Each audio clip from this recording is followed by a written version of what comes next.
మంచిదండి. తలవంచుకొని ప్రార్థన చేసుకున్నాం. పరిశుద్ధ మహాగరుడ, మీ ఘనమైన ఉన్నతమైన శ్రేష్టమైన నామానికి కృతజ్ఞతలు స్తోత్రం చెల్లించుకుంటున్నాను. మరి ఒకసారి నైనా మమ్మల్ని అందరినైనా సజీవ లెక్కలో దాచి నీ ఉన్నతమైన కృపలో భద్రపరిచినాను. నీ సన్నిధిలో చేరినైనా మరలా నిన్ను ఆరాధించగలుగుటకు, నీ వాక్యాన్ని ధ్యానించగలుగుటకు నేను మీరు ఇచ్చిన గొప్ప భాగ్యాన్ని బట్టి కృతజ్ఞతలు స్తోత్రాలు చెల్లించుకుంటున్నాను. ఇంతవరకు నేను పాటల ద్వారా నిన్ను ఆరాధించాను. ఇదిగో నాయన నీ విలువైన మాటలోని నన్ను వెళ్ళబోతుండగా మీరు ఏవైతే నాయన మాతో మాట్లాడిన ఉన్నారు నాయన, అట్టి సంగతులు నాయన మేము చెవి కలిగి విని నాయన నీ మార్గంలో మా యొక్క నడతలను నాయన మా యొక్క మనసులను మలుచుకొని నీ కొరకు నాయన మా బ్రతుకులను కట్టుకొనగలుగుటకు, నీలో మమ్మల్ని మేము కొనసాగించుకొనగలుగుటకు అటు కృపను మహాద్భాగ్యం అనుగ్రహించింది నాయన. చెప్పనండి, నేను నన్ను తగ్గించుకొని నీ వాక్యాన్ని హెచ్చించగలుగుటకు, నిన్ను మహిమపరచగలుగుటకు అటు కృపను మహాద్భాగ్యాన్ని అనుగ్రహించమని క్రీస్తు వారి అతి పరిశుద్ధమైన నామములో ప్రార్థన మనం అడుగుడుకుంటాం. కూడి వచ్చిన అందరికీ ప్రభు రక్షకుడు క్రీస్తు నామములో వందనాలు చేస్తున్నాండి. మంచిది. ఏ విషయం గురించి మనం మాట్లాడుకుంటున్నాం గుర్తుందా? తరాల వెనుకున్న దేవుని తలంపని, ఐగుప్తులో దేవుడు జరిగించిన 10 తెగుళ్ళ గురించి మనము నేర్చుకుంటున్నాం. అవునా కదా? ఆ 10 తెగుళ్ళు అనేవి ఏంటంటే వాళ్ళకు దేవుడు ఏం చేస్తున్నాడు? తీర్పు తీరుస్తున్నాడు. అవునా? వాళ్ళ దేవుళ్ళ మీద దేవుడు ఏం చేస్తున్నాడు? తీర్పు తీరుస్తున్నాడు. 2 వారాల ముందు మనం ఏం నేర్చుకున్నాం? 3వ తెగులు గురించి మనము నేర్చుకున్నాం. అవునా కదా? అంటే దేవుడు ఏది జరిగించినా కానీ ఏం చేస్తారంటే ప్రత్యేకంగా, అవునా, నూతనంగా దాన్ని జరిగించడానికి దేవుడు ఇష్టపడతాడు. అవునా? అలాగే 4వ తెగులు ఏంటంటే మరలా కొత్తగా, అంటే ఆ తెగుళ్ళకు సంబంధించింది కాకుండా మరలా కొత్త తెగులు అనే దేవుడు ప్రవేశపెడతాడు. చూడండి ఒకసారి నిర్గమకాండము 8వ అధ్యాయము 20వ వచనం. కాబట్టి యెహోవా మోషేతో, నీవు ప్రొద్దున లేచి ఫరో ఎదుట నిలువుము, ఇదిగో అతడు ఏటి యొద్దకు పోవును. ఏమని చెప్తున్నాడండి? అంతకుముందు 2 తెగుల్లో దేవుడు ఫరో దగ్గరికి వెళ్ళమని ఏం చెప్పాడు? ఎప్పుడు చెప్తాడు ఫరో దగ్గరికి వెళ్ళమని? ఎప్పుడు చెప్తాడు? 7:15 అని.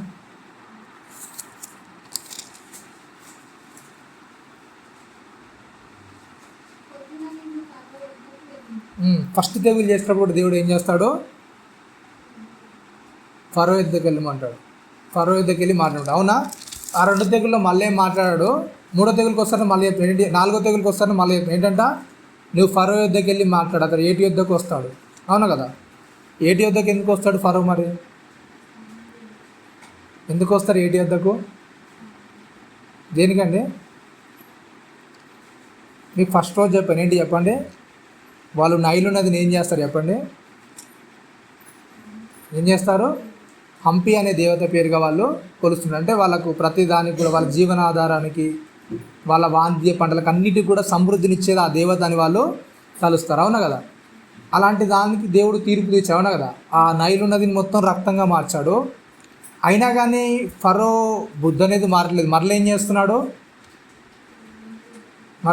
చెప్పండి? అతని దేవీ దేవతలకు మరలా పూజ చేయడానికి వెళ్తున్నాడు. అవునా కదా? మరలా వెళ్ళి మళ్ళీ నైలు నదిలో మళ్ళా అతని ప్రార్థన అనేది ముగించుకొని అతని దేవునికి ఆరాధన చేసి మరలా ఏం చేస్తున్నాడు? రెగ్యులర్గా ఇదే పని. అంటే తీర్పు తీర్చినా సరే ఫరో యొక్క హృదయం అనేది ఏమవుతుంది చెప్పండి? దానికి ఒప్పుకోవట్లేదు అనమాట. శక్తి లేదు అని ఆ ఒప్పుకోవడానికి అతని మనసు అనేది ఏం చేయట్లేదు, అంగీకరించట్లేదు. అంటే తీర్పు తీర్చినా సరే, అలా దేవుడు ఆ విధంగా చేసినా సరే, దాన్ని రక్తంగా మార్చినా సరే నైలు నదిని అంతా కూడా ఫరో యొక్క హృదయం అనేది ఏం చేయట్లేదు చెప్పండి? దానికి అంగీకరించట్లేదు. అవునా? మరలా రెగ్యులర్గా తన కార్యక్రమం, అంటే తను మరలా వెళ్తున్నాడు, మరలా పూజ చేస్తున్నాడు, మరలా వస్తున్నాడు. ఇది క్రమక్రమంగా జరుగుతుంది. అవునా? అందుకే మొదటి తెగుల్లో జరిగిన సందర్భాన్ని మరలా దేవుడు 4వ తెగులకు వస్తాడు మళ్ళీ వెళ్ళి మాట్లాడమంటాడు. ఏంటంట? ఫరో మరలా వెళ్తాడు, ఆ నైలు నది దగ్గరికి వెళ్తాడు, అతను ప్రార్థన చేసుకుంటూ మరలా వస్తాడు. నువ్వు వెళ్ళి చెప్పదంతా ఏంటి? ఏమని చెప్పి మాట్లాడుతున్నాడు? మరలా నా జనులను సేవించడానికి నన్ను పోనిమ్ము. 21, నీవు నా ప్రజలను పోనీయడనిలా చూడుము, నేను నీ మీదికి, నీ సేనల మీదికి, నీ ప్రజలందరి మీదికి, నీ ఇండ్లలోనికి ఈగల గుంపును పంపెదను. ఐగుప్తుల ఇండ్లను, వారున్న ప్రదేశంను ఏంటంట, ఈగల గుంపుతో నిండి ఉండును, మరియు భూలోకంలో నేనే యెహోవాను నీవు తెలుసుకున్నట్లు ఆ దినమున నేను నా ప్రజలు నివసించున్న గోషేను దేశమును మినాయించెదను, అక్కడ ఈగల గుంపులు ఉండవు. ఏమని చెప్తున్నాడు చెప్పండి? 3 తెగులు చూసుకుంటూ వచ్చాం, అవునా కదా? 3 తెగులు ఎక్కడ కూడా దేవుడి విషయాన్ని మాట్లాడు. 4వ తెగులకు వస్తారనే సపరేట్గా చెప్తాను. ఏంటంటే చెప్పండి, నా ప్రజలు నివసించే దేశాల్లో ఏంటంటే ఈగల గుంపు ఉండదు, అక్కడ రాదు. ఓన్లీ ఏమవుతుంది, నీ ప్రజల వరకే అది పరిమితం అవుతుంది, నీ ప్రజల వరకే అవి బాధిస్తాయి, నీ ప్రజల వరకే అవి వస్తాయి. అవును, మీరు మిగిలిన 3 తెగులు తీసుకోండి, అక్కడ దేవుడు దాని గురించి ఎక్కువ పెద్ద విస్తరణ అనేది ఇయ్యడు. కానీ 4వ తెగులకు వస్తారనే సపరేట్గా చెప్తుంది. ఏంటంటే నా ప్రజల మీదకి ఎలాంటి తెగులు అనేది రాదు, నా జనుల మీదకి ఎలాంటి తెగులు అనేది రాదు, నేను రప్పించేది ఏది కూడా నా జనుల మీదకి రాదు, నా జనులను నేను చూసుకుంటాను. కానీ ఏదైతే నువ్వు కఠినంగా నువ్వు వినకుండున్నావో నీ మీదికి ఇదంతా కూడా ఏమవుతుంది చెప్పండి, ఏమవుతుంది, వస్తుంది. అవునా కదా? అంటే మీరు చూస్తారో లేదో 3 తెగుళ్ళలో కూడా ఆ యొక్క ఫరో యొక్క మాంత్రికులు అందరూ కూడా ఏం చేస్తారు చెప్పండి, ఏం చేస్తారు? వాళ్ళు ఏం చేస్తే దాన్ని అనుసరించి ఇష్టపడతారు. అవునా కదా? నైలు నదిని రక్తంగా మారిస్తే వాళ్ళు కూడా రక్తం చేయడానికి ఇష్టపడతారు, కప్పలు చేస్తే కప్పలు చేయడానికి ఇష్టపడతారు. అవునా కదా? మరలా ఏంటి, ఇంకా ఆ యొక్క ఈగల గుంపు అది దోమల పేన్లు రప్పించినప్పుడు కూడా వాళ్ళు చేయడానికి ఇష్టపడతారు. కానీ చేసిన తర్వాత వాళ్ళకి జరిగింది ఏంటంటే ఇది మానవ శక్తి కాదు, దైవశక్తి అని వాళ్ళు ఓడిపోయానని ఒప్పుకొని నెక్స్ట్ తెగుల నుంచి వాళ్ళు ఏం చేయరుగా, ఈ 4వ తెగుల నుంచి వాళ్ళు రారుగా.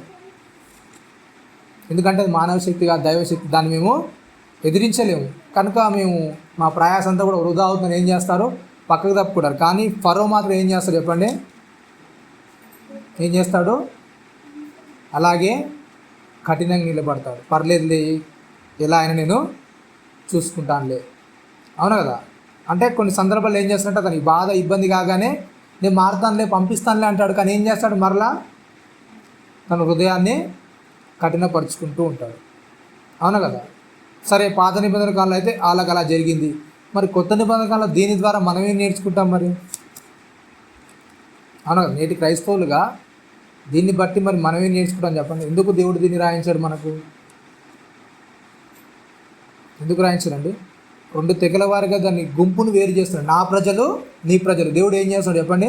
ఫరో మోషేతో మాట్లాడమని చెప్తూ నా ప్రజల మీదకి తెగులు రాదు, నీ ప్రజల మీదకి ఏమవుతుంది, ఈ తెగులు అనేది వస్తుంది. 2 జాతులుగా దేవుడు ఏం చేస్తున్నాడు, విడదీస్తున్నాడు. నీ ప్రజలు, నా ప్రజలు.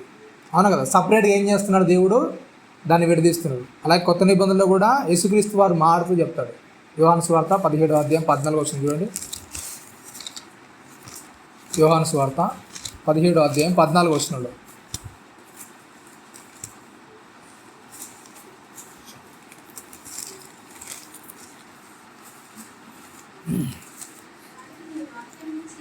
ఏంటంట, వారికి నీ వాక్యం ఇచ్చి ఉన్నాను, నేను లోక సంబంధిని కానట్టు వారును లోక సంబంధులు కారు, గనుక లోకము వారిని ద్వేషించును. ఏంటంట, నీవు లోకము నుండి వారిని తీసుకొని పొమ్మని నేను ప్రార్థించట్లే కానీ దుష్టుల నుండి వారిని కాపాడమని ప్రార్థించుచున్నాను. నేను లోక సంబంధిని కానట్టు వారును లోక సంబంధులు కారు, సత్యమందు వారిని ప్రతిష్ఠ చేయము, నీ వాక్యమే సత్యము. ఏంటంటే చెప్పండి, ఏమని చెప్తున్నాడు అక్కడ దేవుడు? పాత నిబంధన కాలంలో ఎలాగైతే వాళ్ళని సపరేట్, అంటే ఒక ఇజ్రాయేలును ఎలాగైతే సపరేట్గా ఏర్పరచుకొని వీళ్ళు నా జనులు, నా ప్రజలు, అవునా కదా, వీళ్ళు నా వారని దేవుడు ఎలాగైతే ఏర్పరచుకున్నారో యేసుక్రీస్తు వారు కూడా ఇక్కడ మాట్లాడుతూ నా జనులు, నా ప్రజలు ఒకరు ఉన్నారు. వాళ్ళు ఎలా ఉంటారంటే ఏంటంటే చెప్పండి, వాళ్ళు లోక సంబంధులు కాదు. ఏంటంట, యేసుక్రీస్తు వారు కూడా మాట్లాడుతూ ఏంటంట, వీళ్ళు నా జనులు, నా ప్రజలు, వీళ్ళలో ఉండే లక్షణాలు ఏంటంటే ఆ క్వాలిటీస్ గురించి కూడా మాట్లాడుతూ చెప్తున్నాడు. ఏంటంట, వాళ్ళు ఏం గారు చెప్పండి, ఏం గారంటే లోక సంబంధం. ఎందుకు లోక సంబంధులు గారంట, ఎందుకు లోక సంబంధులు గారని చెప్తున్నారు? ఫస్ట్ మాటలో చెప్తున్నాడు 14వ వచనం ఏంటంట, ఏమి ఇచ్చాడంట? ఏం చెప్పాడంటే ఏంటంటే చెప్పండి, వారికి నీ వాక్యం ఇచ్చాను. నీ వాక్యం ఇచ్చినప్పుడు వాళ్ళు లోకంలో ఎలా బ్రతుకుతారు, లోకంతో ఎలా స్నేహం చేస్తారు? అవును కదా. పాత నిబంధనలో ఆ యొక్క ఇజ్రాయెల్ అంతా కూడా ఏంటంటే దేవుని యొక్క మహిమను అంతా కూడా వాళ్ళు చూస్తున్నారు. అవునా, దేవుని మహిమను వాళ్ళ దగ్గర నుంచి చూస్తున్నారు. అవునా కదా. వాళ్ళ కళ్ళ ముంగట్నే అన్నీ అయిపోతున్నాయి. వాళ్ళకి ఈగల గుంపులు వస్తున్నాయి. అవునా, వాళ్ళ మీద పెయిన్లు వచ్చి ఇలా అవుతున్నాయి. వాళ్ళు తాగే నీరంతా రక్తంగా మారుతుంది. కానీ వీళ్ళ దగ్గరకు వస్తేనే వీళ్ళలో ఏమి కూడా ఏం చేయట్లేదు చెప్పండి. వాళ్ళకి ఏ కీడు కూడా రావట్లేదు. వాళ్ళ మీద వాళ్ళు ఎంతో బాధాకరమైన తెగులతో బాధపడుతుంటే వీళ్ళు మాత్రం దేవుని సన్నిధిని బట్టి ఏం చేస్తున్నారు చెప్పండి. దేవుడు మాతో ఉన్నాడు, దేవుడు మమ్మల్ని కాపాడుతున్నాడు అని ఆ సన్నిధిని వీళ్ళు ఏం చేశారు, అనుభవిస్తున్నారు. అవునా కదా. అట్లాగే కొత్త నిబంధనకు వస్తానే మాట్లాడుతూ చెప్తున్నారు యేసుక్రీస్తు ఏంటంట, వాళ్ళకి నీ వాక్యం ఇచ్చి ఉన్నాను. అంటే వాక్యంలో ఏముంటుందంటే ఏంటంటే చెప్పండి, వాక్యం ఏం నేర్పిస్తుంది? ఏం నేర్పిస్తుంది? ఏం నేర్పిస్తుంది? సత్యాన్ని నేర్పిస్తా. అవునా కదా. ఏ సత్యం అంటే ఏంటిది మరి? సత్యం అంటే ఏం నేర్పిస్తుంది మనకు? అవునా, ఏంటంట చెప్తున్నాడు ఏంటంట, నేను లోక సంబంధిని కానట్టు వారును లోక సంబంధులు కారు కనుక లోకం వాళ్ళని ఏం చేస్తుంది, ద్వేషిస్తుంది. మిమ్మల్ని ద్వేషిస్తారా? ద్వేషిస్తారు లేదండి. అందరిని మిమ్మల్ని ప్రేమిస్తారా, ద్వేషిస్తారా?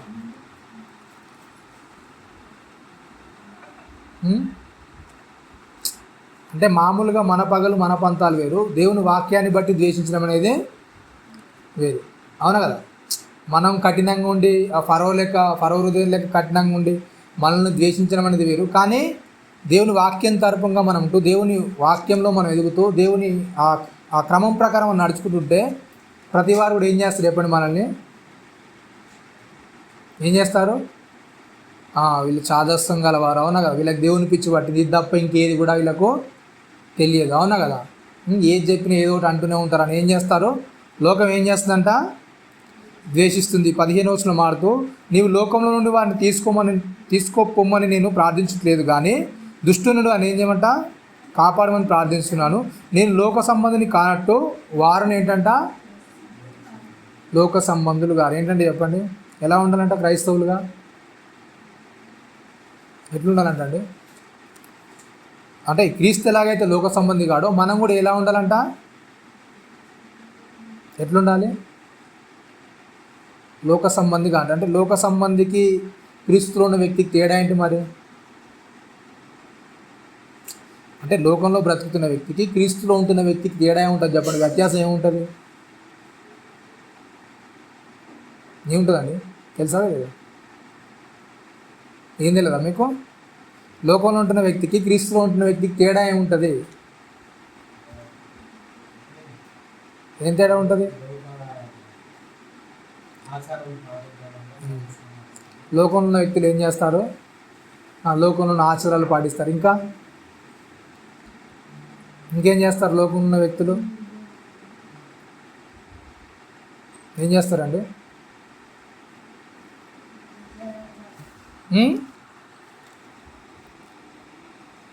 అంటే క్రీస్తు ఎలాగైతే లోక సంబంధి కాడో క్రైస్తవులు కూడా ఏంటంట, లోక సంబంధులు కాదంట. అంటే లోక సంబంధులు అంటే వాళ్ళకి ఆలోచనలు ఎలా ఉంటాయి, వాళ్ళ క్రియలు ఎలా ఉంటాయి, అంటే క్రైస్తవునిగా మన క్రియలు ఎలా ఉండాలి, మనం ఎలా ఉండాలి. మరి ఇక్కడ మాట్లాడుతూ వాక్యంలో చెప్తుంది ఏంటంటే, క్రీస్తు వారు ఏమంటున్నారంటే అక్కడ, నేను ఎలాగైతే లోక సంబంధిని కాదో నన్ను వెంబడించేవారు, నా వాక్యాన్ని గైకొన్నవారు కూడా ఏం చేయరంట, లోక సంబంధులు ఉంటారు. అవునా కదా. అంటే లోకం ఎలాగైతే ఆలోచిస్తుందో, లోకపోకడు ఎలాగైతే ఉంటాయో, లోకంలో ఉన్నవారు ఎలాగైతే ఆ ఆలోచనలు వెళ్తారో ఆ ఆలోచనలు కాకుండా క్రీస్తులో ఉంటే క్రీస్తు ఎలాగైతే ఆలోచిస్తారో అలాగ ఆలోచిస్తారంట.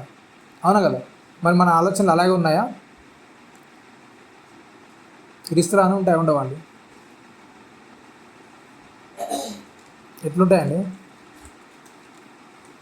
లోక సంబంధి కానట్టు ఏంటంట, వారును నేను లోక సంబంధిని కాదు, వాళ్ళు కూడా ఏం చేయరంట, అంటే లోకంలో ఉన్నోలాగా వాళ్ళు ఉండరు. వాళ్ళకంటే ఏముంటుంది చెప్పండి, ప్రత్యేకత ఉంటుంది. లోకం అంతా కూడా ఏం చేస్తుంది చెప్పండి,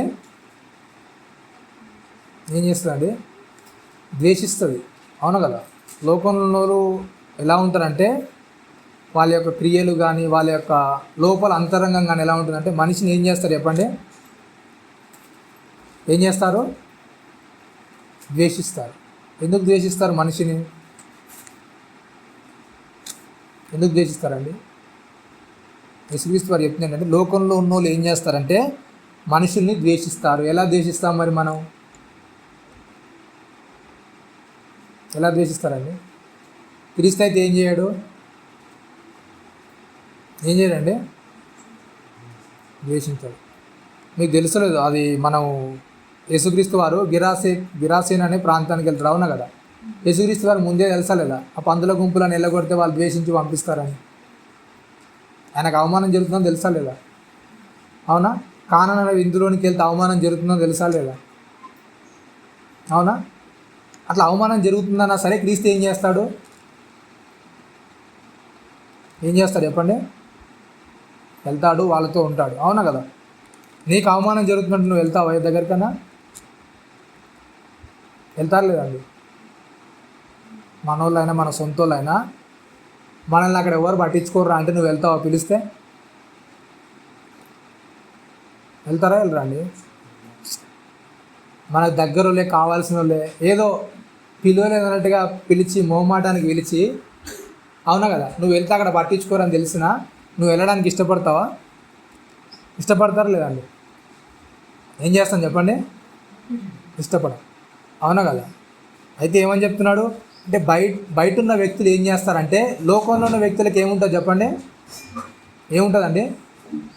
వాళ్ళకు కొంత ఆ అవగాహన ఉంది. ఏంటంటే, నన్ను గౌరవించడం దగ్గరికి, నన్ను ప్రేమించడం దగ్గరికి, నన్ను ఇష్టపడడం దగ్గరికి నేను ఎందుకు వెళ్తా చెప్పండి? అవునా కదా? నన్ను గౌరవించిన దగ్గరికి, నన్ను ప్రేమించిన దగ్గరికి, అసలు నన్ను లెక్క చేయను అన్న దగ్గర నేను ఎందుకు వెళ్తా? నాకేం అవసరం వెళ్ళడానికి? నేను వెళ్ళాను ఎందుకు బతులాడాలి? అవునా కదా? వాళ్ళతో నేను ఎందుకు సాగి అంటే వాళ్ళకి నా మీద ప్రేమ లేనప్పుడు నేను ఎందుకు ప్రేమగా వెళ్ళాలి?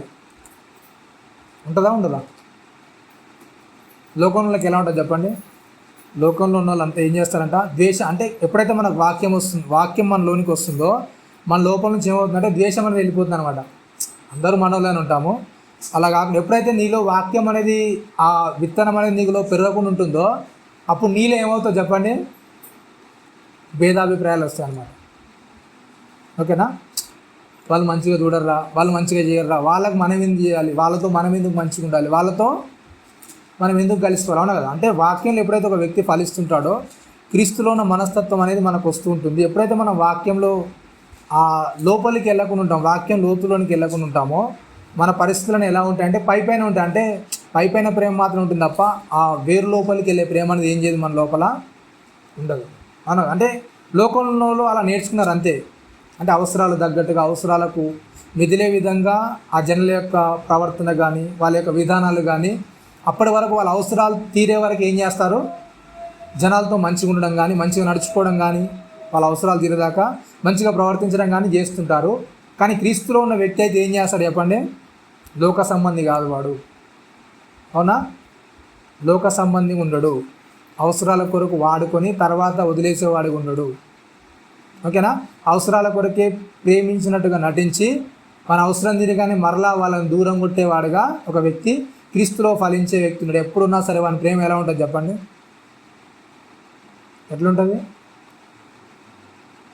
క్రీస్తు ఎలాగైతే ప్రేమించాడో అలా నేను ఎలా ప్రేమించాలని ఏం చేస్తాడు? ఇంకా ఏం చేస్తాడు చెప్పండి? నేర్చుకుంటుంటాడు. ఇంకా నేను ఎలా ప్రేమించాలి, ఇంకా నా లోపం ఉంది అంటే, నేను ప్రేమించిన వాళ్ళు ఇంకేం చేస్తున్నాను, నేను ఏం చేస్తున్నప్పుడు క్రీస్తు కొలతను నేను దగ్గర కాలేకపోతున్నాను కదా. క్రీస్తు ప్రేమించిన దానికి ఇంకా నేను చేరుకోలేకపోతున్నాను. అంత ప్రేమను ఎలా సాధించాలి అనే దానిలో ఒక వ్యక్తి అనేది ప్రయాసపడుతుంటాడు. ఎప్పుడైతే ఆ లోక సంబంధం ఉంటాడో ఆ వ్యక్తి ఏం చేస్తాడు చెప్పండి? అతనికి ఇష్టం ఉండదు, అవునా కదా? అందరూ ఏం చేస్తారు చెప్పండి? ఎవరైనా సరే మన దగ్గరికి వచ్చేవారు ఎలా ఉంటారు చెప్పండి? అవసరాన్ని వాడుకుంటారు, తర్వాత ఏం చేస్తారు? వదిలేస్తారు, అవునా కదా? అలాంటి వాళ్ళతో మనం ఎందుకు అంత అన్యోన్యంగా ఉండాలి, మనం ఎందుకు అంత ప్రేమగా ఉండాలి అని లోకంలో ఉన్న వ్యక్తులు ఆలోచిస్తారు. కానీ ఎప్పుడైతే నువ్వు క్రీస్తులో ఎదుగుతున్నావో, క్రీస్తు మనకు చెప్పింది ఏంటంటే ఒకటే మాట, ఏంటి చెప్పండి? నిన్ను వాళ్ళు నువ్వు ఏం చేయాలి, అవును కదా? పాత నిబంధనలో 10 ఆజ్ఞలు ఉన్నాయి, అవన్నీ కాదు, ఇచ్చింది ఏంటి ఆజ్ఞ? ఒకటే ఆజ్ఞ. ఏంటిది చెప్పండి? 10 ఆజ్ఞలు కాదు, మీకు ఒకటే ఆజ్ఞ ఇస్తుంది. ఏంటిది చెప్పండి? ఏం చేయి? నిన్ను నువ్వు ఎట్లా చూసుకుంటావో, నిన్ను నువ్వు ఎట్లా ప్రేమించుకుంటావో అవతలను కూడా ఏం చేయాలి చెప్పండి, అలా ప్రేమించాలి. అవునా కదా? మనం దాని అంతా కూడా పక్క పెట్టేసి ఏం చేస్తాం చెప్పండి? అవునా కదా? ఈ ప్రేమించడం అనే మాట పక్క పెట్టేసి మిగిలిన అన్నీ కూడా చేసుకుంటే ఏమనుకుంటాం మనం? ఏమనుకుంటాం చెప్పండి? వాక్యంలో ఎదుగుతున్నాం అనుకుంటాం. అవునా కదా? ఎదుగుతున్నాం అనుకోవట్లేదండి. అవునా? కరెక్ట్గా ప్రార్థనకు వస్తే వాక్యంలో ఉన్నట్టు అనుకుంటాం. అవునా? కరెక్ట్గా బైబిల్ చదవడానికి వస్తే వాక్యంలో ఉన్నట్టు అనుకుంటాం. అవునా? టైంకు మందిరానికి వస్తే మనం వాక్యంలో ఎదుగుతున్నట్టు అనుకుంటాం. అవునా? అవునా కదా? రెగ్యులర్గా చర్చికి వస్తే మనం ఏం చేస్తున్నట్టు వాక్యంలో ఎదుగుతున్న వారికి అనుకుంటాం. మంచి ప్రార్థన చేయడానికి వస్తే వాక్యంలో ఎదుగుతున్న వారికి అనుకుంటాం. మంచిగా స్వరం ఉండి పాటలు పాడడానికి వస్తే ఏమనుకుంటాం మనం? వాక్యంలో ఎదుగుతున్న వారిగా అనుకుంటాం. అవునా? మంచి కానికిస్తే వాక్యం ఎదుగుతున్న వారిగా మనం అనుకుంటాం. కానీ క్రీస్తుకున్న ఆలోచన ఏంటంటే, నేను లోక సంబంధిని కాదు, లోకంలో ఉన్న వారిలాగా నేను ఏం చేయను, ఆలోచించను. అవును కదా? లోకంలో ఉన్నవారిలాగా నేను ఆలోచించను. క్రీస్తు ఎలా ఆలోచిస్తాడంటే ఏంటి చెప్పండి? నిన్ను వాళ్ళు ఏం చేయాలి? పొరుగు వారిని ప్రేమించేది. అంటే మన మనస్సు అనేది అలా మారడానికి మనం ఏం చేసుకోవాలి? మనల్ని మనము నూతనపరచుకోవాలి. 17వ వచనం, 17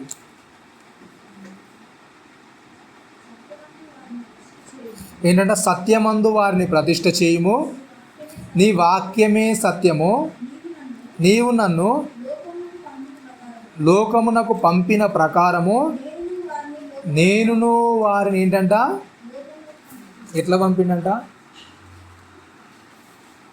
ఎట్లా పంపిండండి? దేవుడు ఎలా పంపాడు క్రీస్తును? ఎలా పంపాడండి? దేవుడు లోకం ఎంతో ప్రేమించాను కాగా ఏంటంట, తన అద్వితీయ కుమారుని ఏం చేశాడు? అవునా? దేవుడు ప్రేమించాడు కనుక ఏం చేశాడు? క్రీస్తును పంపించాడు. అవునా కదా? క్రీస్తు మనల్ని ప్రేమిస్తున్నాడు, మనల్ని ఏం చేస్తున్నాడంట? నేను కూడా ఏం చేస్తున్నాను? నువ్వు ఎలాగైతే ప్రేమించి పంపావో నేను కూడా ఏం చేస్తున్నాను? అండి ప్రేమించి పంపిస్తున్నాడు. అవునా కదా? అలా ప్రేమించి పంపిస్తున్నప్పుడు క్రీస్తు అవతల వ్యక్తికి తెలవాలంటే మనం ఏం చేయాలి మరి? అవును కదా? క్రీస్తు గురించి నీకు తెలియాలంటే, అంటే క్రీస్తు అవతల వారికి పరిచయం కావాలంటే నువ్వు ఎలా ఉంటే క్రీస్తు పరిచయం అవుతాడు అవతల వారికి? ఎట్లుంటే పరిచయం అవుతారండి? అవును కదా? 12 మంది ఏం చేశారు చెప్పండి? సువార్తను వాళ్ళ భుజాల మీద వేసుకుని ఏం చేశారు? వాళ్ళ సాధ్యమైనంత మట్టుకు అందరు కూడా ఏం చేశారు వాళ్ళు? అవునా కదా? సువార్తను మొత్తం అందించగలిగారు. అవునా కదా? మరి క్రీస్తులోనికి మనం ఎదుగుతున్న దశలో అపోస్తలుడైన పౌలు గారు మాట చెప్తే ఏంటంటే, ఇప్పటి నుంచి పత్రికలు అనేది రాయాల్సిన అవసరం లేదు. కానీ ఎలా ఉండాలంటే చెప్పండి, మేము ఆల్రెడీ అన్ని పత్రికలు రాసాము, ఎలా ఉండాలో మీకు ఏం చేసాము? భద్రపరచాం, మీ దగ్గర చెప్పాము. మీరు పత్రికలు చదివించడం వినిపించడం కాదు, కానీ మీరేం చేయాలి చెప్పండి? మిమ్మల్ని చూస్తే ఒక పత్రిక చదివినట్టుగా ఉండాలి మీరు. అవును కదా? క్రీస్తులో ఎదుగుతున్న మిమ్మల్ని చూస్తే ఏం చేయాలి? ఒకడు, ఓహో దేవునిలో ఉంటే ఇలా ఉంటారా, దేవుని యొక్క లక్షణాలు ఇవా, దేవునిలో ఎదగాల్సిన వ్యక్తిలో ఉండాల్సిన ఆ యొక్క క్రమం అనేది ఇలా ఉంటుందా అనే విధంగా మన యొక్క భక్తి ప్రవర్తన అవతల వరకు ఏం చేయాలి చెప్పండి? క్రీస్తుని చూపించే విధంగా ఉండాలి. అవునా కదా? మరి నిజంగా అలానే ఉంటున్నాం చెప్పండి? అలానే ఉంటున్నాం లేదండి? ఎన్నిసార్లు చెప్పినా ఫరోతో ఎందుకు మాట్లాడమంటాడంటే, ఆయన హృదయం ఏమవుతుంది చెప్పండి? ఏమైపోతుంది? కఠినంగా మారుతుంది. ఎందుకంటే ఆ కొద్దిసేపు తెగులు రాగానే ఏం చేస్తాడు చెప్పండి? ఆ బాధ ఇబ్బంది రాగానే ఏం చేస్తాడు? సరే తప్పైపోయింది, వాళ్ళందరినీ పంపిస్తాను అంటాడు. కానీ మరలా ఆ తెగుల నుండి ఎప్పుడైతే ఉపశమనం వస్తుందో ఏం చేస్తాడు? మరలా నేను పంపి ఏం చేసుకుంటారో చేసుకోడు. అవునా? ఒక క్రైస్తవుల్లో ఆ యొక్క మనసు కూడా ఎలా అయిపోయిందంటే, లోక సంబంధిగా పెరుగుతూ లోక సంబంధిగా ఉంటూ మనకేమైనా బాధలు మనకేమైనా ఇబ్బందులు లాగానే మనం ఏమనుకుంటాం చెప్పండి? ఏమనుకుంటారండి? బాధలు కష్టాలు వచ్చినప్పుడు ఏమనుకుంటారు మీరు? ఏమనుకుంటారండి? అందరూ మనతో కలిసి ఉంటే బాగుంటుంది అనుకుంటారా, ఒంటరిగా ఉండాలనుకుంటారా?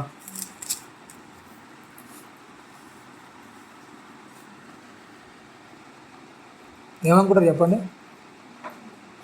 ఈ బాధ, ఇబ్బంది, ఆ వేదన వచ్చినప్పుడు అందరు మనతో కలిసి ఉండాలనుకుంటామా, లేకుంటే ఒక్కరిని ఒంటరిగా వదిలేసిపోతే బాగుంటుంది అనిపిస్తుందా? ఎట్లుంటుంది చెప్పండి? అందరూ కలిసి ఉంటేనే ఏమవుతుంది చెప్పండి? బాధ లేకుండా కొద్దిగా ధైర్యంగా అనేది ఉంటుంది, అవునా కదా? అదే పరిస్థితి అవతలానికి వచ్చింది అనుకోండి, ఎలా అనిపిస్తుంది మీకు?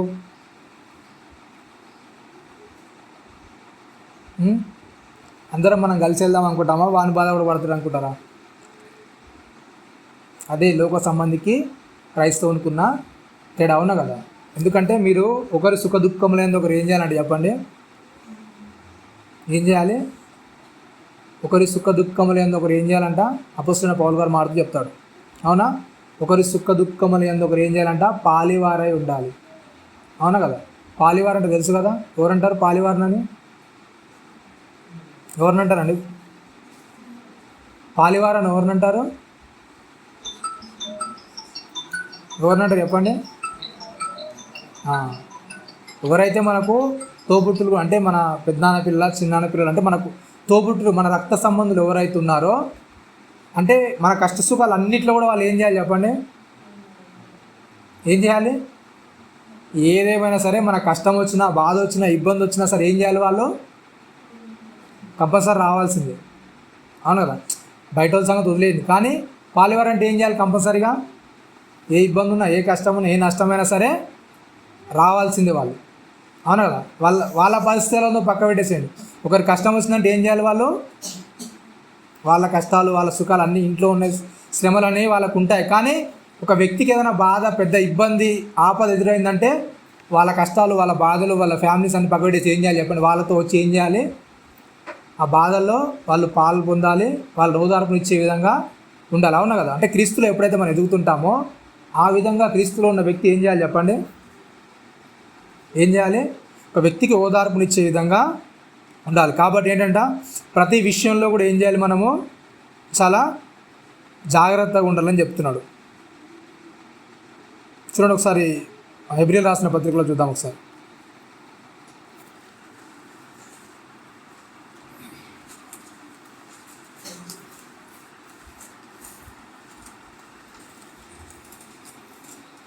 పదమూడవ అధ్యాయము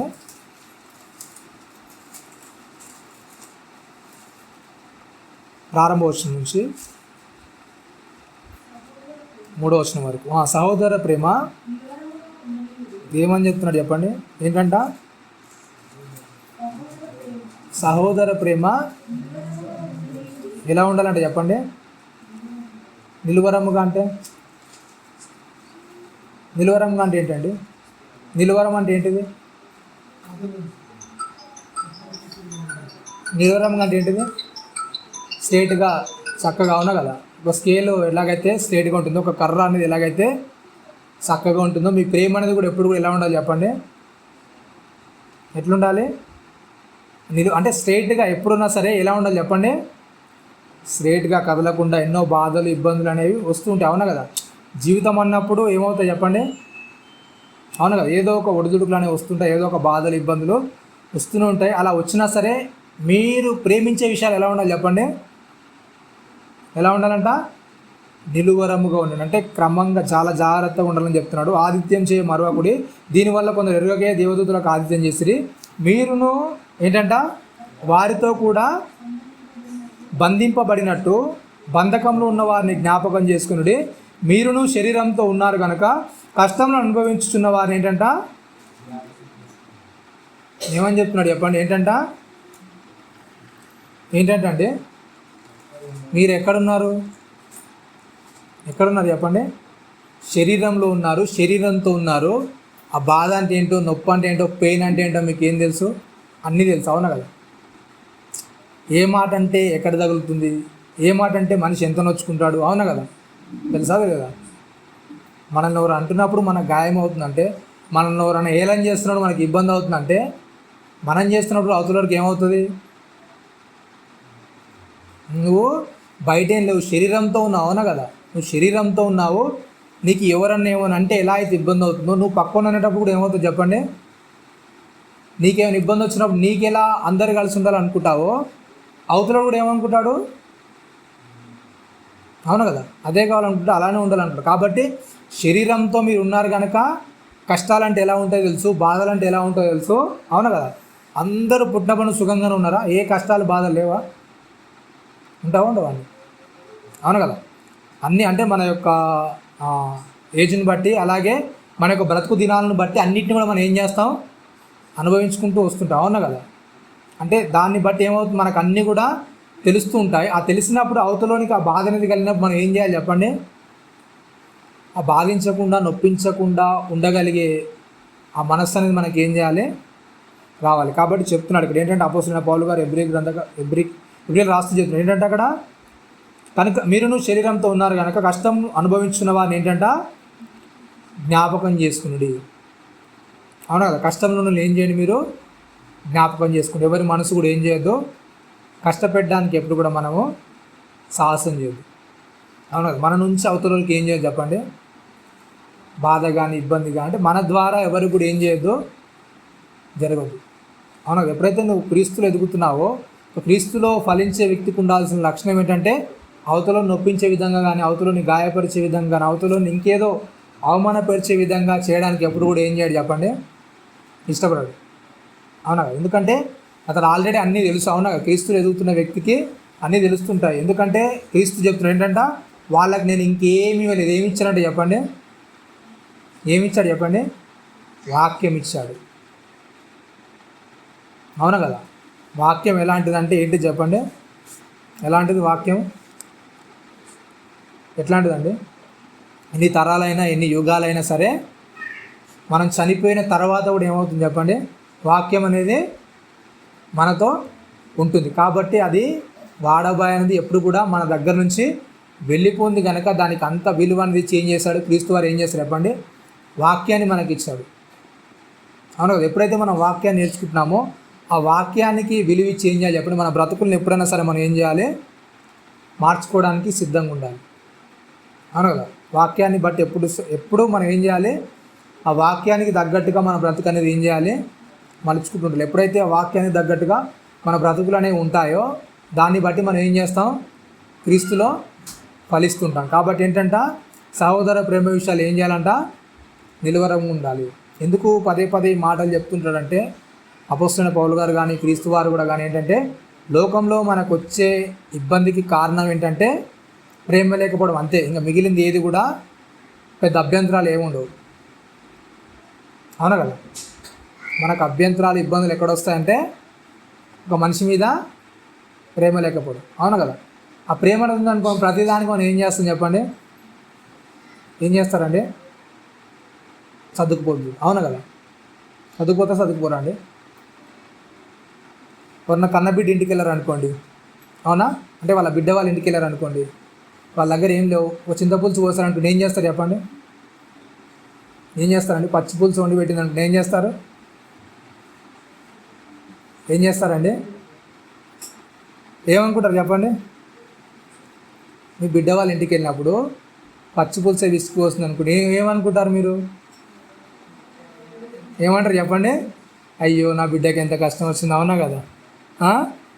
ఇంట్లో సంపాదన లేక పాపం ఏం చేస్తుంది చెప్పండి, ఇంత దీనస్థితిలోకి వెళ్ళిపోయి నా దగ్గర ఉన్నప్పుడు ఎలా పెరగదు అంటారు, అవునా కదా. చుట్టాల ఇంటికి వెళ్ళి చింతపులుసు పోసి ఏం చేస్తారు చెప్పండి,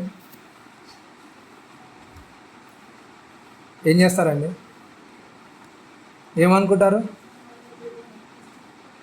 మేము ఊరికే మళ్ళా వస్తామా, ఎప్పుడో ఒకసారి వస్తాము, వచ్చినప్పుడే ఇలా చింతపులుసు పోస్తే ఏమవుతుంది చెప్పండి, ఎలా అనిపిస్తుంది, అవునా కదా. అందుకే అపోస్తలుడైన పౌలు గారు చెప్తే ఏంటంటే సహోదర ప్రేమ విషయాలు ఎలా ఉండాలంటే చెప్పండి, నిలువరంగా. అంటే మీరు ప్రేమించే విషయాలు ఎలా ఉండాలి చెప్పండి, నిలువరంగా ఉండాలి. ఎప్పుడైతే ఆ ప్రేమ అనేది మనకు ఆ డెవలప్ అవుతుంటుందో మన అవతల వారి మీద నిందలేయడం కానీ, అవతల వారి మీద ఇంకేదో చెప్పడం కానీ ఏం చేయండి చెప్పండి, వదిలేసుకో. వాళ్ళ మనసు అనేది ఎలాగైనా ఉండని, ఏంటి చెప్పండి, మనం క్రీస్తులో ఉన్నాం కనుక మనకి ఎలా ఉంటుంది చెప్పండి, అవసరం లేదు, అవును కదా. క్రీస్తులో ఎప్పుడైతే మనం ఎదుగుతున్నామో వాటన్నిటి విషయాలు మనం ఏం చేస్తాం చెప్పండి, పక్కన పెట్టేస్తాం, అవునా. మనం వెళ్ళింది దేనికి, ప్రేమగా అనురంగా మాట్లాడడానికి, అవునా కదా. కాబట్టి ఏంటంటే ప్రతి విషయాల్లో కూడా ఏం చేయాలి, మళ్ళీ మనం ఏం చేసుకోవాలి చెప్పండి, క్రీస్తులో ఆ ఫలింపు అనేది మనం తీసుకుంటూ రావాలి. అవునా కదా? ఆ ప్రేమ విషయాల్లో మళ్ళీ మనం ఏం చేసుకోవాలి చెప్పండి, ఒకరినొకరు ఏం చేయాలంట అర్థం చేసుకోవాలి. క్రీస్తు వారు అదే ప్రార్థన చేస్తారు. చూడండి ఒకసారి 17వ అధ్యాయం యోహాను సువార్తలో, ఆ 17వ అధ్యాయంలో కింది వచనంలో అదే మాట్లాడుతుంటాడు. 22వ వచనంలో 17:22లో మనం ఏకమై ఉన్నలాగున వారును ఏకమై ఉండవలనని నీవు నాకు అనుగ్రహించిన మహిమను నేను వారికి ఇచ్చి తిని, వారి యందు నేను నా యందు నీవును ఉండుట వలన వారు సంపూర్ణులుగా చేయబడి ఏకముగా ఉన్నందున నీవు నన్ను పంపితివనియో నీవు నన్ను ప్రేమించినట్టే వారిని కూడా ప్రేమించుతువనియో లోకము తెలుసుకున్నట్లు నాకు అనుగ్రహించిన మహిమను వారికి ఇచ్చింది. ఏం చేశారంటే చెప్పండి, లోకం తెలుసుకోవాలంటే ఏం చేయాలంటే చెప్పండి, ఏం చేయాలండి? ఫస్ట్ క్రీస్తు ప్రేమ అంటే ఏంటో మనకు తెలియాలి. అవునా కదా? మన ప్రేమలు, ఇబ్బందులు, ఈ బాధలను ఎక్కడ వస్తాయంటే మనకేమనిపించదు. అవునా కదా? క్రీస్తులో ఉన్న మనకేమని పక్కనోడు ఏం చేస్తాడు చెప్పండి, ఏదో ఒక చిన్న మాట అనగానే మనకేమవుతుంది, ఏమవుతుంది చెప్పండి, ఆ మనసులోని చిన్న గిరి అనేది స్టార్ట్ అవుతుంది. అవునా కదా? అవును కదా, నాకు ఇలా చేశారేంటి వీళ్ళు, మర్యాద చేయలేదు ఏంది, మనకి ఏముండదు ఆ తలంపు అనేది. ఎవరన్నా వచ్చి చిన్న ఆ యొక్క పుల్లేసారనుకుని ఏమవుతుంది, హృదయం అనేది చిన్నగా మలినమైపోతుంది. గ్రహించిన మహిమను వారికి ఇచ్చి తిని 24 వచ్చింది. తండ్రి నేను ఎక్కడ ఉందునో అక్కడ నీవు నాకు అనుగ్రహించిన వారిని కూడా ఉండవలనని నీవు నాకు అనుగ్రహించిన నా మహిమను వారు చూడవలనని కోరుచున్నాను. జగత్తు పునాది వేయబడక మునిపే నీవు నన్ను ప్రేమించిది. నీతి స్వరూపుడవు తండ్రి, లోకము నిన్ను ఎరుగలేదు, నేను నిన్ను ఎరుగుదును. నీవు నన్ను పంపితివని వీరు ఎరిగి ఉన్నారు. నీవు నా యందు ఉంచిన ప్రేమ వారి యందు ఉండునట్లు నేను వారి యందు ఉండునట్లును వారికి నీ నామమును తెలియజేస్తుంది. ఇకను ఏం చెప్తున్నాడు, ఇకను తెలియజెప్పు. ఏంటంటే ఏం తెలియజెప్తాడు, ఏం తెలియజెప్తాడండి? ఏంటంట లోకంలో ఎలా బ్రతకాలి, ఎలా ప్రేమించాలి. అవునా కదా? అందరు చెప్పే సర్వసాధారణమైన సూక్తి కానీ డైలాగ్ కానీ ఏంటంటే లోకంలో మనకి ఏం తెలియదు, ఏం చెప్తాను చెప్పండి, లోకం నుంచి ఏం కూడా తీసుకొని పోం. కానీ కొద్దిగా మర్యాద తక్కువైతే ఏం చేస్తారు చెప్పండి, ఏం చేస్తారండి? కొద్దిగా రావాల్సిన మర్యాద కానీ కొద్దిగా ఆ పలకరింపులో తేడా కానీ మనకేమైనా అర్థమైంది అనుకో ఎలా ఉంటారు చెప్పండి? ఆ డైలాగ్ అప్పుడు చెప్తారా? లోకంలో మనకి ఏం తెలియదండి, మర్యాదలు ఇవన్నీ మనకి ఎందుకు చెప్పండి అంటారా? లేకుంటే లోపల నుంచి ఏదైనా బయటకు వస్తుంటుందా? ఏం చేస్తుంది చెప్పండి? కాబట్టి ఆ విషయాలు ఏంటంటే క్రీస్తు ఎలాగైతే ప్రేమించాడో మనం కూడా ఏం చేయాలంటే చెప్పండి, ఆ ప్రేమించే ఆ యొక్క గుణం అనేది మనలో ఏం చేసుకోవాలి, పెంపొందించుకోవాలి. అవునా కదా? కాబట్టి ఏంటంట ఆ ఇజ్రాయేలును అందుకే దేవుడు ఏం చేసుకుంటే చెప్పండి, ఏం చేస్తారండి, సపరేట్ చేసుకున్నాడు. అవునా? దేవుని పిల్లలు అని ఏం చేస్తారు చెప్పండి, సపరేట్. అంటే వీళ్ళంతా కూడా ఏం చేయాలి, ప్రత్యేకంగా ఉండాలి వాళ్ళంతా కూడా. అవునా కదా? లోకంలో ఉన్న వారికి వీరికి తేడా అనేది తెలవాలి. అవునా కదా? క్రీస్తులో ఉంటున్న వ్యక్తి ఎలా ఉంటాడు, లోకంలో ఉంటున్న వ్యక్తి ఎలా ఉంటాడు అనేది అవతల వారికి ఏంటి, నీ ప్రవర్తనను బట్టి, నీ భక్తి జీవితాన్ని బట్టి, నీ వేషధారణను బట్టి ఏం చేయాలి చెప్పండి, ఒక వ్యక్తి గ్రహించగలగాలి. అవునా కదా? నువ్వు క్రీస్తులో ఉన్నావా ఇప్పుడు లోకంలో ఉన్నావా అని ఏం చేయాలి చెప్పండి, ఒక వ్యక్తి అనేది తెలుసుకోగలగాలి. కాబట్టి ఏంటంటే నీ ప్రేమ ఎలా ఉండాలి చెప్పండి, ఏం చేయాలండి, క్రీస్తు ప్రేమించినట్టుగా ఉండాలి. ఎప్పుడైతే అలా మన బ్రతుకు అనేది మారడానికి మళ్ళీ మనం మలుచుకుంటామో అప్పుడు ఏం చేస్తుంది చెప్పండి, మన లోకంలో ఏమనిపించదు చెప్పండి, ఏది కూడా ఎక్కువ అనిపించదు. అవునా కదా? చాలా విషయాలు మనం బాధపడే విషయం ఏంటంటే డబ్బులు ఖర్చు అయిపోయి. అవునా కదా? అంటే ఒక వ్యక్తి దగ్గరికి వెళ్ళిపోతే ఏమవుతుంది చెప్పండి, వ్యక్తులను కలవాలన్నా, వ్యక్తులతో ఎక్కువ రోజులు మనం ఒక సహవాసంలో ఉండాలన్నా సరే ఇప్పటి కాలంలో ఏమైపోతుంది చెప్పండి, అంతా కూడా ఏమవుతుంది, డబ్బుతోనే పని. అవునా కదా? డబ్బులతోనే ప్రతిదీ పని. కాబట్టి ఏంటంటే డబ్బు అనేది ఏం చేసుకోవచ్చు చెప్పండి, ఏం చేసుకోవచ్చు, ఎప్పుడైనా సంపాదించుకోవచ్చు. కానీ ఒక వ్యక్తితో ఉండే ఆ బాండింగ్ అనేది మనం మిస్ అవుతున్నాం అనుకోండి, తర్వాత ఏం చేయలేం, మనం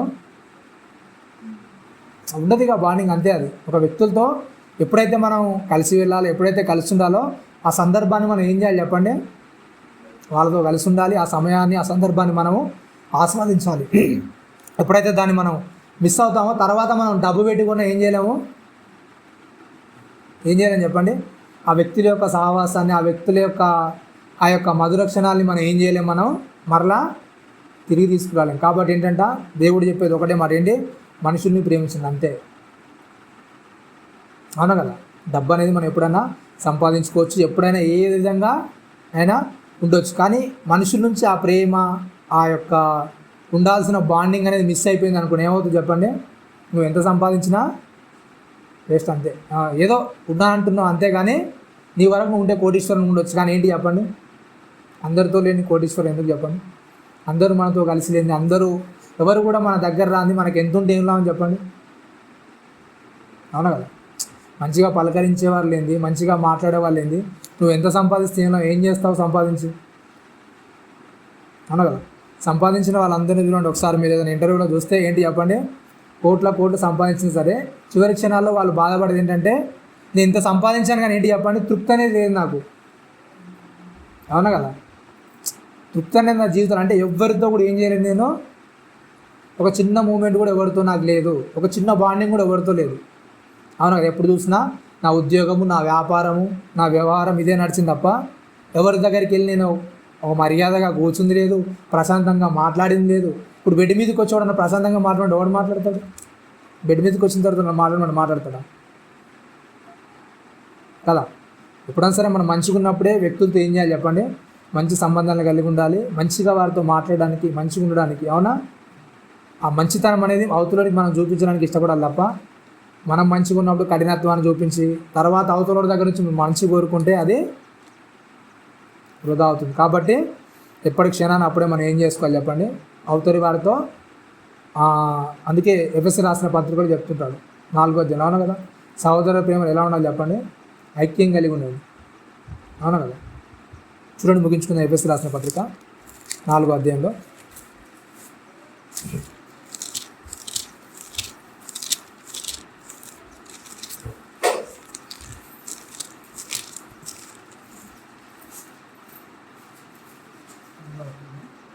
4వ అధ్యాయం ప్రారంభోచనం నుంచి, ఎఫెసీయులకు రాసిన పత్రిక 4వ అధ్యాయం ప్రారంభోచనం నుంచి. కాబట్టి మీరు సమాధానమును బంధం చేత ఆత్మ కలిగించు ఐక్యమును కాపాడుకునేటందు శ్రద్ధ కలిగిన వాడై ప్రేమతో ఒకరినొకడు సహించుచు అని చెప్తారు. ఏంటంటే చెప్పండి, ఏం చేయాలంటే చెప్పండి, ప్రేమగా ఉండడం అంటే అంత ఈజీ కాదు.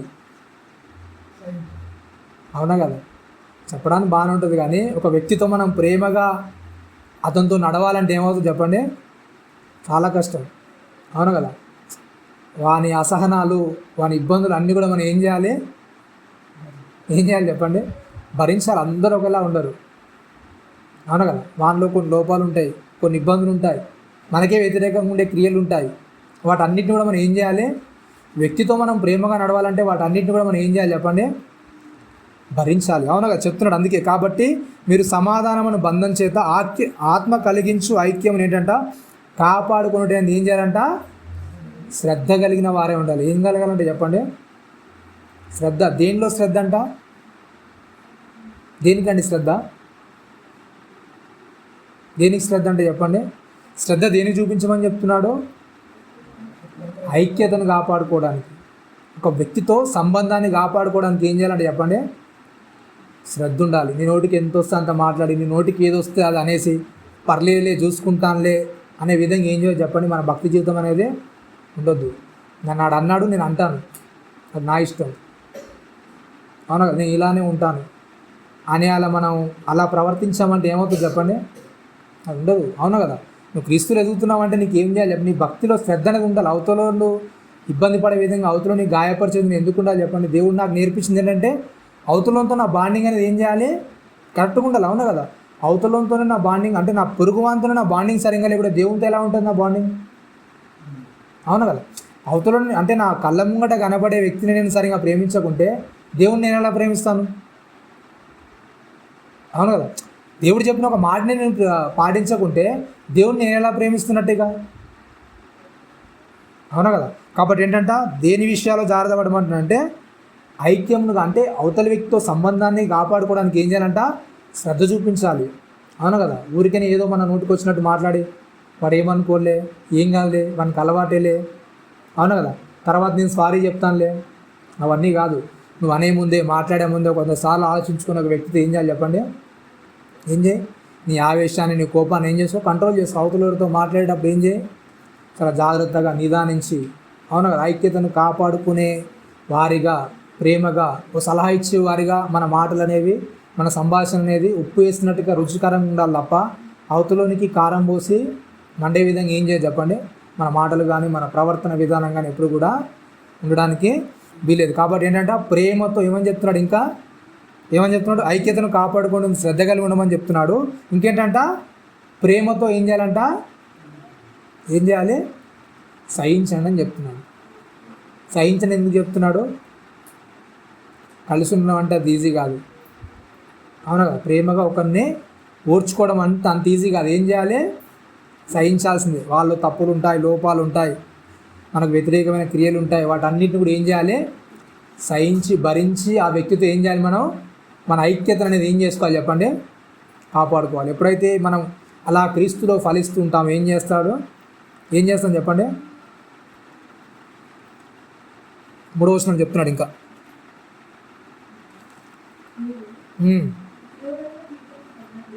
ఏంటంటే చెప్పండి, ఎందుకు పిలిచానంటే చెప్పండి, దేనికి పిలిచానని చెప్తున్నాడు, మీరు పిలువబడిన పిలుపుకు తగినట్లుగా దేంతో ఉండాలంట, దేనికి పిలిచాడంట, దీర్ఘశాంతంతో కూడిన సంపూర్ణ వినయంతోనూ సాత్వికంతోనూ నడుచుకున్న వాళ్ళని ప్రభువును బట్టి ఖైదీనైన నేను మిమ్మల్ని బ్రతిలాడుకుంటున్నాను. ఎలా ఉండాలని బ్రతిలాడుకుంటున్నానంట పౌలు గారు, ఎట్లున్నానంట చెప్పండి, ఎట్లుండాలంటే అండి, దీర్ఘశాంతంతో. శాంతం అంటేనే మామూలుగా మనకు ఓపిక అనేది ఉంది, ఇంకా దీర్ఘశాంతం అంటే అవతల వ్యక్తిని సహించే ఆ గుణం అనేది ఎలా ఉండాలంటే చెప్పండి, మనకు దీర్ఘకాలం ఉండాలి, ఏదో ఒక రోజు 2 రోజులు కాదు. అవునా కదా. అందుకే పేతురు గారు వచ్చి అడుగుతారు, ఏంటంట, ప్రభువా ఒకడు నా ఎడల తప్పు చేసి 8 మార్లు క్షమించి 7 మార్లు చాలా, అవునా కదా, 7 సార్లు క్షమిస్తే సరిపోతుందా అంటే యేసుక్రీస్తు వారు మాట చెప్పి ఏంటంట, దీర్ఘశాంతం అంటే ఏంటి చెప్పండి, ఎంతవరకు అండి, 70 ఏళ్ళ మారల మట్టుకు. అంటే నువ్వు చనిపోయేంత వరకు ఏం చేయాలి, ఒక వ్యక్తిని ఏం చేయాలి చెప్పండి, ప్రేమిస్తూ ఉండాలి.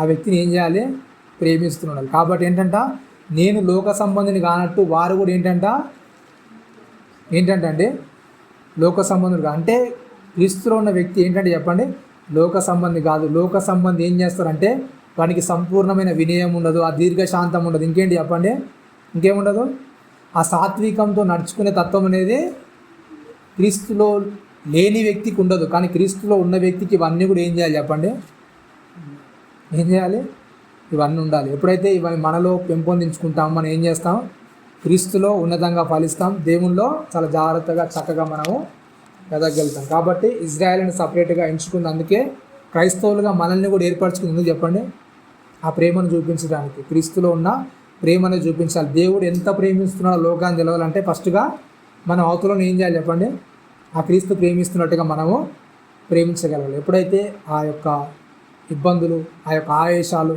మన లోపల నుంచి బయటికి రాకుండా ఆ జాగ్రత్త అనేది మనం చూసుకోగలుగుతామో అప్పుడు ఏం చేస్తాం, మనం క్రీస్తుని అవతల వ్యక్తికి చూపిస్తాం. మన ఆవేశం అనేది ఎప్పుడైతే మనలో తగ్గదో, మనం తగ్గనంటామో అప్పుడు ఏమవుతుంది చెప్పండి, క్రీస్తు అవతలకి చూపించడు. నువ్వు లోక సంబంధిగానే ఉంటావు, కాకపోతే చర్చిలో మాత్రం ఏం చేస్తావు, క్రీస్తు సంబంధిగా నువ్వు అనుకుంటావు, అంతే, దేవుడు అనుకోడు. కాబట్టి ఆ విషయాలు మనం ఏం చేయాలి, చాలా జాగ్రత్తగా మన అడుగులు అనేది ముందుకేయాలని ఈ చిన్న మాటలు ముగిస్తాం. తల ఉంచుకొని ప్రార్థించుకుందాం. పరిశుద్ధ మహాగణుడా, నీ ఘనమైనటువంటి శ్రేష్టమైన నామానికి కృతజ్ఞతలు స్తోత్రాలు చెల్లిస్తున్నాను. విన్న మాటలు నాయన మా హృదయంలో ఫలించినాయన, నీ కొరకు నాయన, నీ ప్రేమలో నేను అంటుకట్టబడి అవతల వ్యక్తులు నాయన ద్వేషించేవారిగా కాకుండా నాయన, లోక సంబంధంలో కాక క్రీస్తులు ఎదుగుతున్న మేము నాయన, నీవేదైతే మాదిరి చూపించావు వాటి మాదిరిని ఆయన కలిగి మా జీవితాల్లో ముందుకు వెళ్ళగలిగే అటు కృపను మహాద్భాగ్యాన్ని అందరికీ అనుగ్రహించమని, జరగనున్న బల్లలోనూ పాఠంలోనూ తోడుగా ఉండి మీకు మహిమకరంగా జరిగే అటు కృపను మహాద్భాగ్యాన్ని అనుగ్రహించమని క్రీస్తు వారి అతి పరిశుద్ధమైన ప్రార్థన మనం అడిగెట్టుకున్నాం. అందరికీ